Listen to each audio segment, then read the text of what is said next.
Just 5 years ago, Jersey City Medical Center was on life support, drowning in a sea of red ink and facing imminent closure. But today, the facility is solvent and being hailed as the best hospital of its size in the state.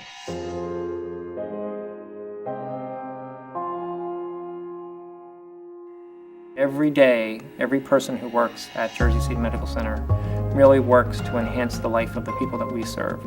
We treat the sickest patients in Hudson County. We treat the most complicated patients. Every day we're doing something that really is extraordinary and enhances the life of the people that we serve.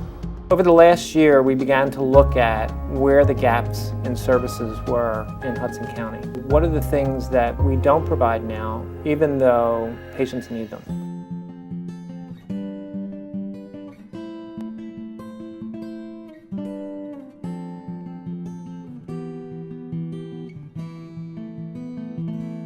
We were experiencing 30 or more seizures every day.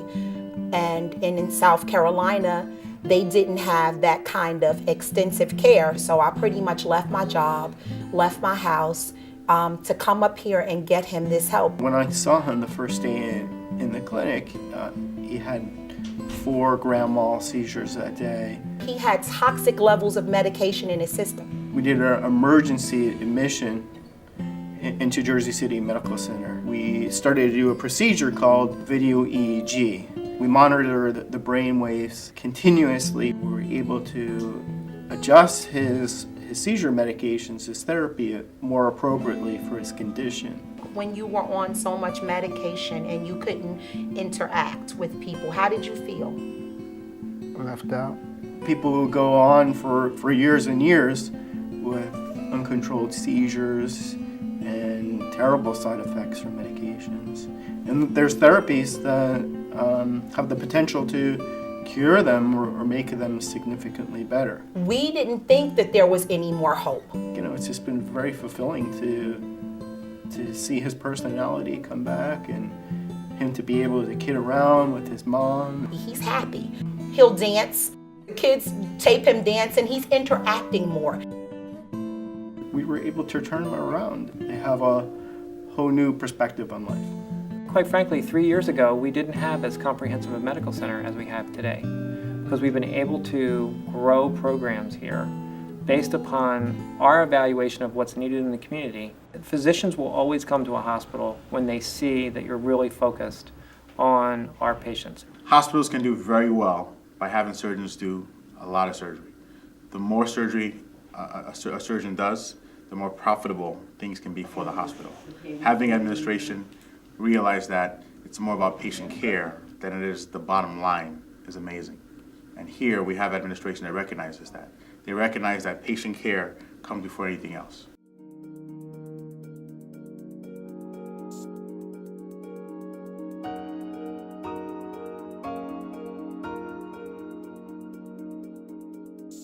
To see him the way he was very unusual, so we knew we had to be more aggressive.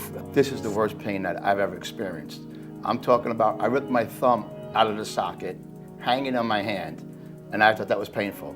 This was 10 times worse than that. He had a very large disc herniation. I mean, he had every reason in the world to be in a lot of pain. I'm a forklift operator. I couldn't bend my knee or raise my leg. I thought my career was over. One thing that's unique about our program here is we do minimally invasive surgery, and that means we do surgery through very small incisions. Russell's case is a perfect example of that. There's much less cutting of muscle, much less cutting of bone, and because you're cutting less to do the same work, patient recovery is much quicker. The nerve that was being pressed against was the size of a pinhead. So it's that small, it's that close. One mistake and yeah, it was nervous. I was nervous going in. You know, he had a tear in his eye. And he said, listen, you know, I love my son. You know, I'd love to be there for him. You know, this is surgery, so I'm concerned. You know, he had tears. And he wanted to make sure that someone would be there for his son, just in case. So I had to reassure him that he should be fine. But in any case, we'd be there to support his son if that was necessary. I wanted to believe him, but I was said to myself, okay, listen, Russ, listen to yourself here. If you could get up and walk, that'll be a miracle. I'm walking that night.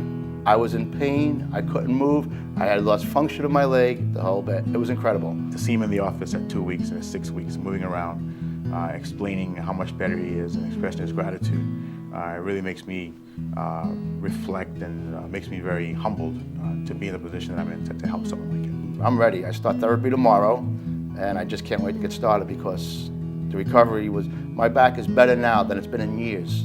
Never mind just prior to the surgery, but for years now. One of our biggest issues right now is that we're running out of space.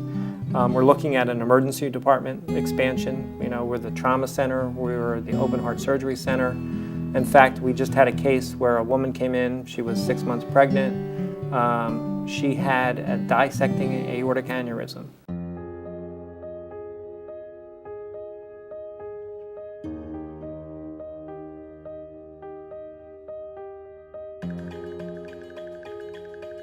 The first thing that we thought, we were gonna lose the baby. And then when they said that if we didn't operate on her that day, that she wouldn't make it, my nightmare started, our nightmare started, you know? Fixing an ascending aortic dissection has a hospital mortality of, depending on what you read, but it has a hospital mortality from 20 to 40%. We moved her right away to the operating room.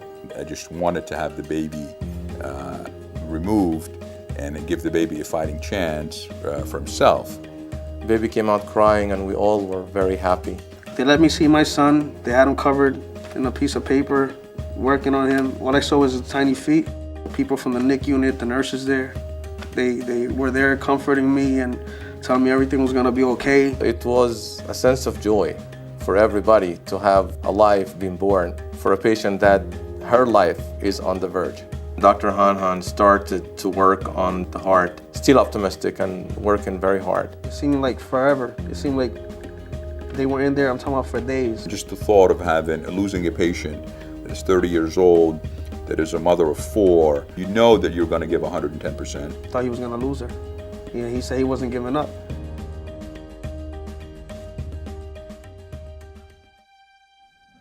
Oh God. Well, when I finally did wake up, they took very good care of me.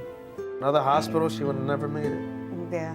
He proposed to her in the middle of the intensive care unit. He went to his jacket. She didn't believe me. And that's when he opened the box and he asked me to marry him. I'm like, yes, of course.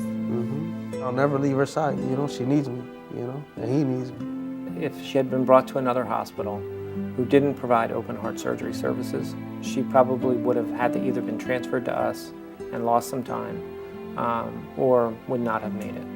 We really have ownership and we really take care of our patients as if they were family. These people actually do care.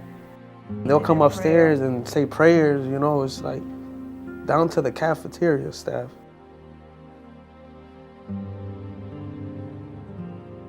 We may have one miracle that we're talking about today, but I can tell you more stories. I can tell you more miracles that happen every single day.